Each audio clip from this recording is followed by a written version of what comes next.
Salut à tous, aujourd'hui on se retrouve pour parler donc du Sphalerosopsis diadema. Alors je vais vous parler de ce spécimen parce que j'ai un spécimen que j'adore. J'ai une petite femelle et un mâle. Donc c'est un serpent que vous pouvez trouver au Maroc. C'est un serpent qui va vivre plutôt dans les côtés rocailleux, un petit peu rochers. Pas spécialement dans le côté désert, ça va un peu plus au niveau où il y a du rocher, de la roche. C'est un serpent qui est assez actif. Et qui va être assez sympa au niveau du comportement, dans le sens où il a tendance, moi j'adore, à souffler vraiment d'une manière différente du Pithiophyse. Donc je vais vous le montrer. Alors c'est un serpent, comme vous voyez, je fais quand même attention, vous voyez, parce que je suis pas trop, voilà, boum. Alors c'est un serpent qui a tendance à essayer de mordre. Il fait pas du tout mal, hein, j'ai rien senti, et il est sur la défensive, toujours. Vous voyez, je mets la main devant parce que, je vais me décaler un petit peu. Donc vous devez l'entendre sur la caméra, sur le bruit. Je vais vous montrer sa tête, parce que c'est une tête qui a une tête assez atypique. J'espère que vous verrez bien.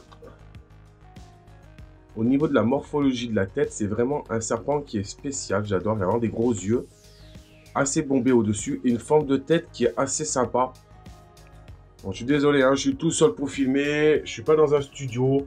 Hein, vous voyez, moi je fais ça naturel. Donc c'est un serpent là qui doit faire dans les 80 cm avec un bon diamètre parce qu'il mange super bien. C'est un spécimen qui, à mon avis, est prélevé.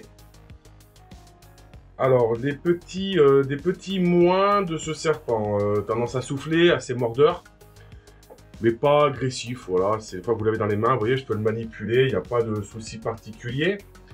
Très bon mangeur. Alors par contre là vous n'avez pas l'odeur, mais par contre il urine énormément pour se défendre. Ça c'est un spécimen prélevé, c'est typique.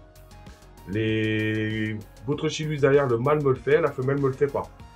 Prélevé, captivité. Alors je sais pas, je pense que dans le milieu naturel ils se défendent comme ça.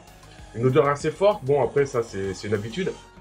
Mais vous voyez, il a vraiment une capacité à souffler. Vous pouvez vraiment faire des jolis terrariums pour ce serpent, avec un peu de bois, un petit peu de pierre.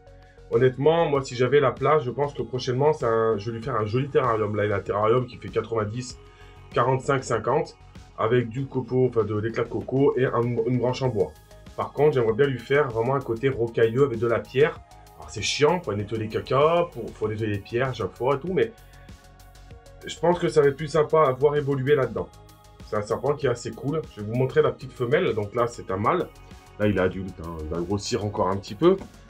Hop.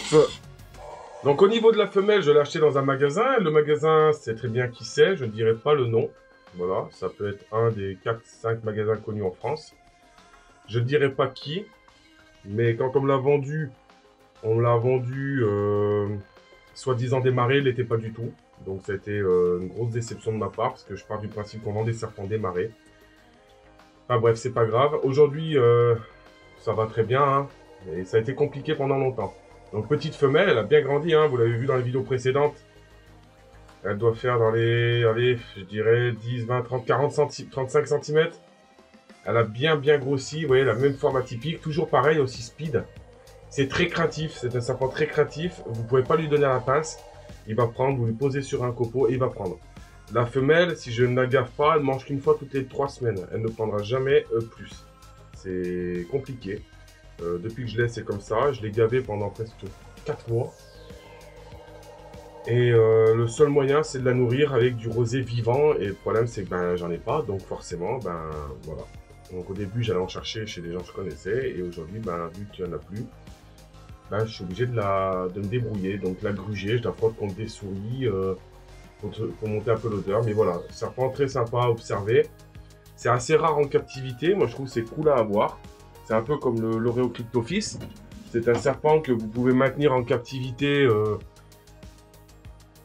assez facilement et ça va assez bien. Au niveau donc du Sphalerosopsis, vous pouvez le chauffer donc de plusieurs manières, cape chauffante, tapis chauffant, ampoule chauffante. Je n'en utilise pas, je suis contre, mais vous pouvez le faire. Chacun sa façon de faire. Du moment où le serpent ne peut pas atteindre, ce genre de serpent-là, par exemple, ne pourront pas atteindre. Ils ne vont pas chercher à grimper droit comme ça, comme les couleuvres asiatiques ou tout ça. Donc c'est un serpent que moi je maintiens à 28 degrés au point chaud. La nuit, bah, rien du tout, tout simplement. Hein, cachette, un grand bac d'eau. Et voilà, il n'y a pas plus compliqué que ça. Au niveau du terrarium, je pense qu'un minimum d'un 80, 45, 45. Après, un peu plus, bien entendu, c'est toujours mieux. C'est un spécimen qui n'est pas très vif, qui ne va pas spécialement bouger, mais qui est assez intéressant à observer. Voilà, j'espère que la vidéo vous aura plu, que ça vous aura un peu éclairé sur cette espèce-là. Je n'ai pas grand-chose de plus à dire, parce que je ne vais pas inventer des choses. Je pense que c'est à chacun de pouvoir apporter, découvrir soi-même les choses. N'hésitez pas à vous lancer. Prenez le serpent qui vous fait plaisir. Prenez pas un serpent parce que si ou parce que ça. Vous avez un serpent qui est mordeur, vous achetez une paire de gants de soudeur, terminé quoi. Le serpent, un crochet, une paire de gants de soudeur, il n'y a plus de problème. Je veux dire, si vous avez peur, mettez des gants. Mais en soi, je veux dire, les serpents, si vous faites les bons gestes, il ne va pas vous mordre. Vous voyez, aujourd'hui, je me suis pas, à part lui, qui m'a un peu taclé, mais vous pouvez regarder, hein, j'ai pas de morsure. Ce que je veux dire, c'est que je le connais, je savais qu'il allait faire ça. J'aurais pas pris, par exemple, le Botrochelus de derrière et je me serais pas amusé à mettre la main devant. Voilà, tout simplement. Après, on fait différemment avec chaque bête. Voilà, sur ce, j'espère que ça vous aura plu. N'hésitez pas à partager, à mettre un pouce bleu et un commentaire. Je vous dis à la prochaine. Ciao, ciao!